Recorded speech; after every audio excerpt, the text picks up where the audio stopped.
Welcome to Road to Recovery. Hello and welcome to Road to Recovery with experienced attorney Sagi Shaked. My name is Kevin Rosenquist. Thank you for being here. Today we're going to talk about brain injuries. Sagi, always great to see you. Thanks for having me, Kevin. I look forward to this talk today. So what are the common types of brain injuries we see in personal injury cases? So in personal injury cases, we see mainly three types of brain injuries. So you'll have one that the doctors call a mild traumatic brain injury. Another one is what they call a moderate brain injury, a moderate traumatic brain injury. And another one is a severe traumatic brain injury. So they're classified like that because of the way the doctors treat them. So if it's a mild traumatic brain injury, it's not really mild, but that's just the way the medical profession characterizes it. So let's talk about mild for a second. When you have a mild traumatic brain injury, you can still have long-term deficits. For example, a mild traumatic brain injury would be someone that has what's called a closed head injury. Their skull didn't get fractured. You see this happen in a lot of, you've heard shaken baby syndrome, where Absolutely. the nanny or whoever shakes the baby and the person, the axons and the neurons in the brain, so there's billions of them, and they connect together and it causes a separation.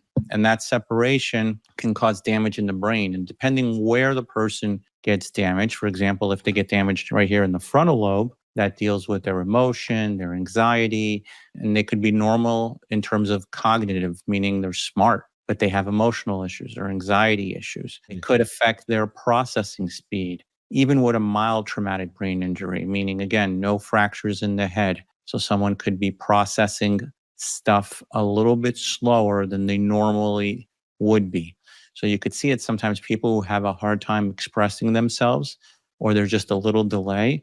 It could be that they've had a brain injury. So you got to be patient with people who've had that or are processing a little slower. So if you speak too fast, and I've been known to do that, got to slow it down a little bit. Then you have the moderate brain injury. That's obviously a little bit more serious than a mild one. And moderate, the way they characterize that is you've had a loss of consciousness for some sort of time. And then, the doctors know how to treat that. They're worried about, is there bleeding in the brain? Mm-hmm. How bad is the bleeding? Do they need what they call intervention, medical intervention, meaning do they need to go into the brain and, drain out the blood, or the swelling in the brain? And then they have severe. So I'm just giving you really like a overview. I can go on a talk for days on end about traumatic brain injuries, but this is just an overview. So then you have what they call severe brain injuries.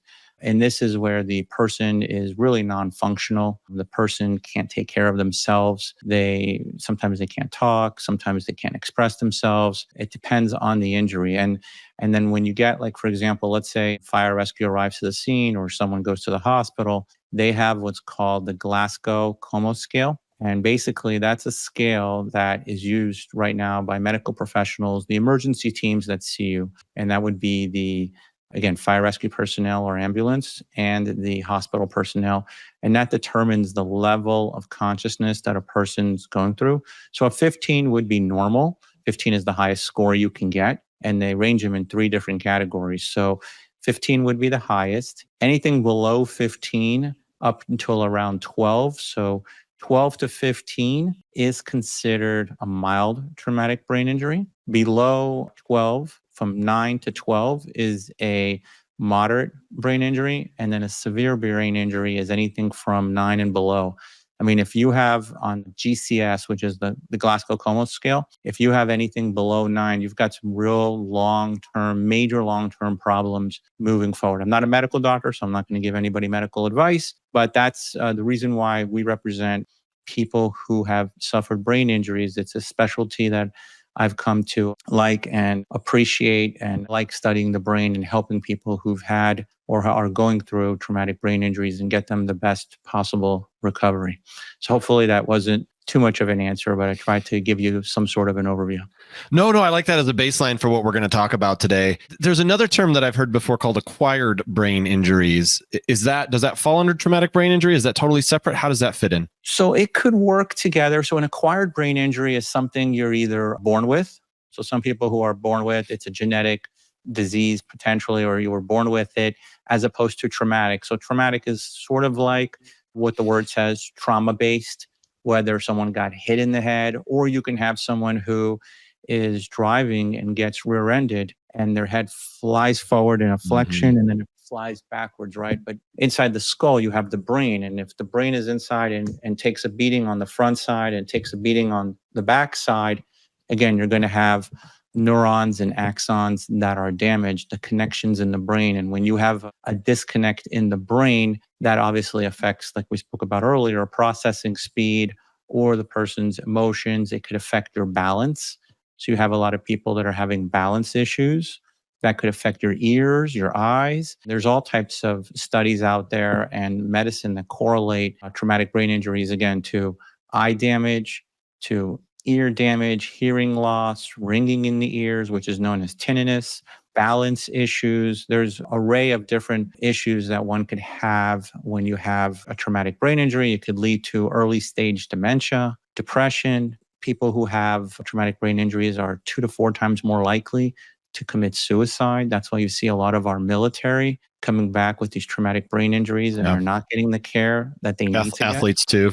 Athletes as well. You see that as well. I mean, Florida, we had our middle linebacker for the Miami Dolphins, Junior Seau. He committed suicide, and that was from all the pounding to the head. Or you see the football players with CTE, and that's only diagnosed later on after they pass away. They see all the damage to the brain. So really, when someone gets into an injury or a crash or some sort of event involving a truck or a car or a fall where they hit their head, there are long-term ramifications, and sometimes you don't see them for years later. That's the one of the scarier parts, I feel like, is that, you know, you can see these things pop up way later in life. And are there any other symptoms or consequences, like long-term consequences of brain injuries? Like what is the most concerning thing besides what we've already talked about? So there are definitely other symptoms. And what I do is I do a talk for trial lawyers across the country on traumatic brain injuries,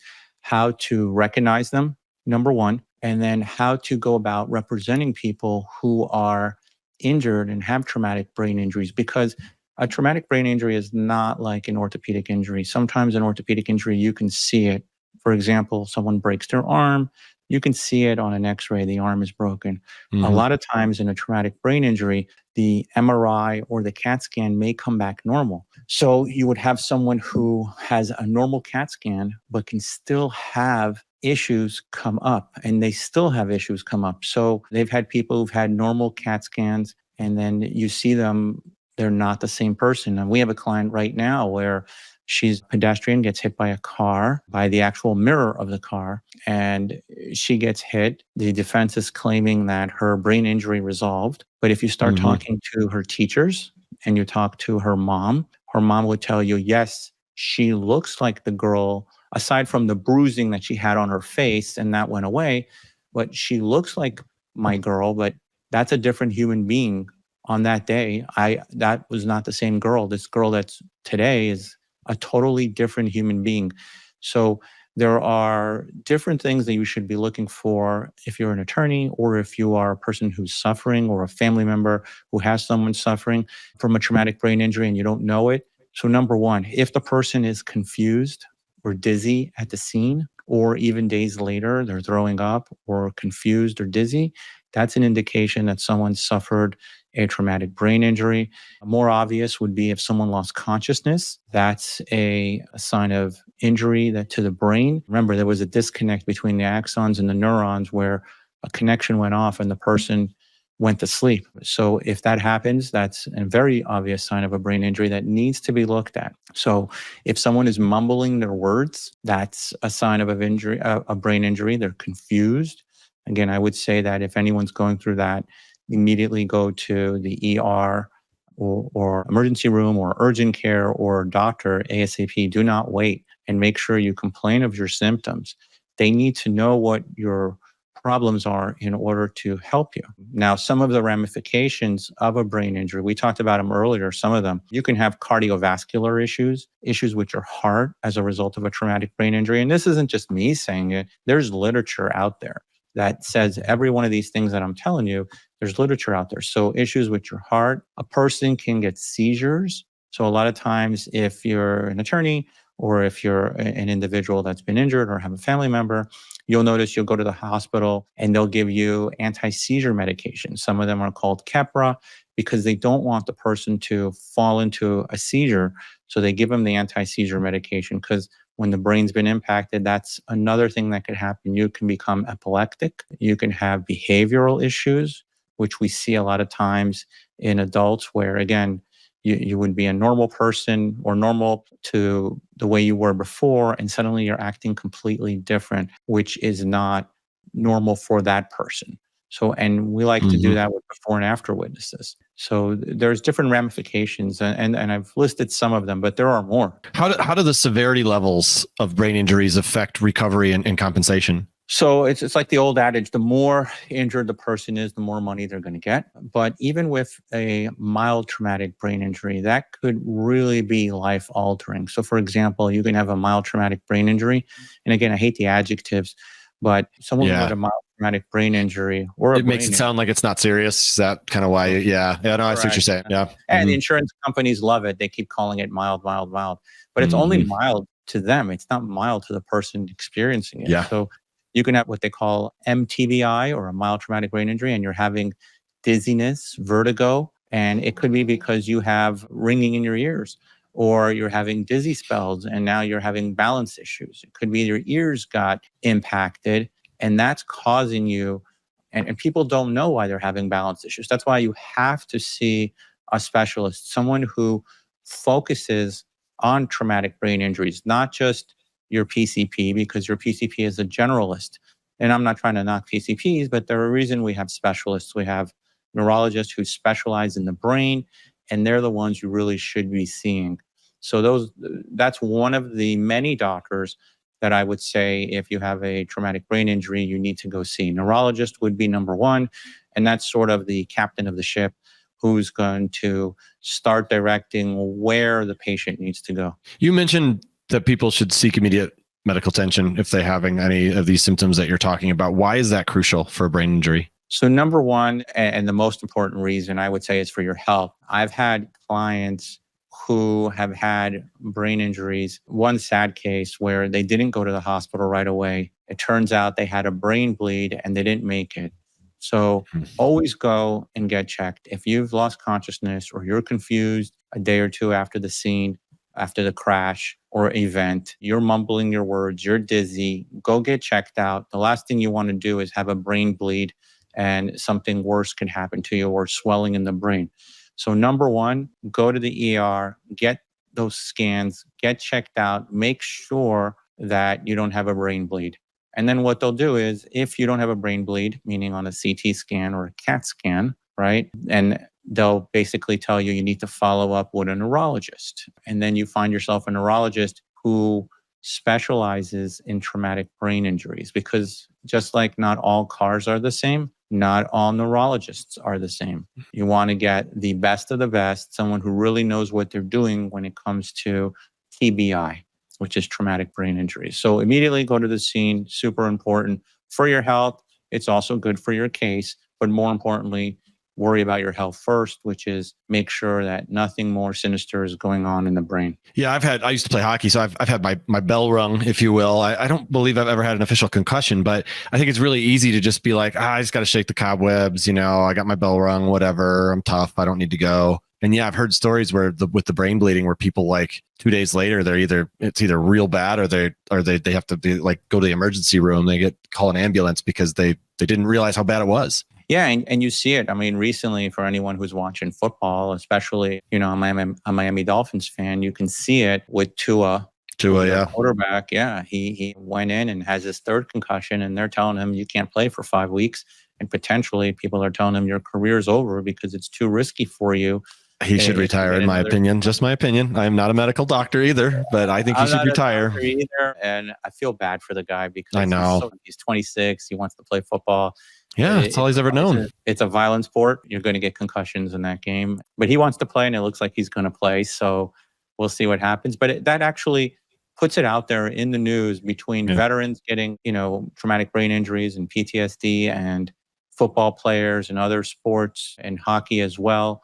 It's changing the landscape on how we treat traumatic brain injuries. There's more awareness now than there ever was. So yeah, that is very true. You get that, and definitely get checked out. Don't, even if you don't have a case, go get checked out. This isn't meant just for cases. This is meant for, if you suffered a concussion, go to that hospital, get checked out for your own health. Yeah. Yeah, definitely. How can family and friends recognize signs of a brain injury? You mentioned certain things, the confusion and all that, but is there anything else that may be a little more subtle? There's a lot of different signs that you would see.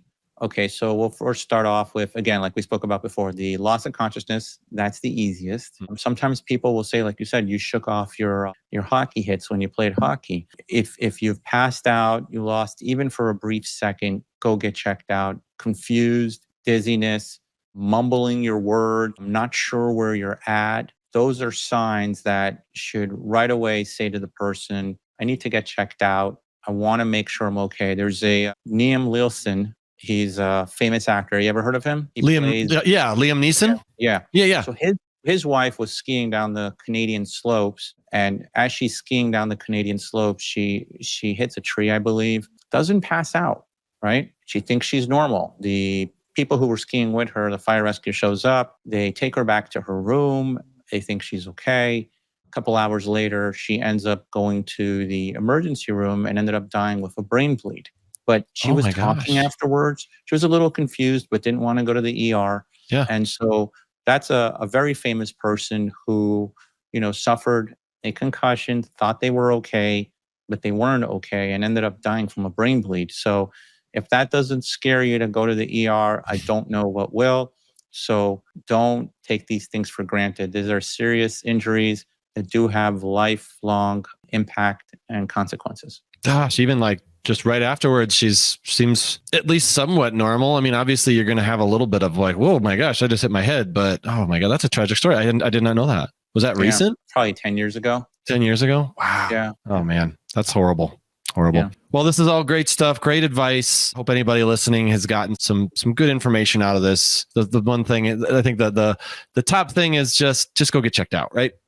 Absolutely. Get checked out. And if you have an injury, speak to a lawyer who handles traumatic brain injuries and question them. Can you get a brain injury if, the CT scan comes back normal? If they're telling you no, run, because that's, even one of my last trials, we had a negative CT scan at the hospital. It just doesn't mean you don't have a brain injury. The literature is out there. And if anyone has any questions or needs the literature, feel free to email me and I'll gladly send it to you. Well, thank you very much, Sagi. And thank you all for listening to Road to Recovery. If you want to get in touch with Sagi, his website is shockheadlaw.com. Be sure to like and subscribe. And again, if you have any issues, please get checked out and feel free to reach out to Sagi. He's got a ton of information on this. Thanks so much for being here, Sagi. Really appreciate all your information. Thanks for having me. Thanks for watching. Be sure to hit that like and subscribe button and leave us a review in the comments.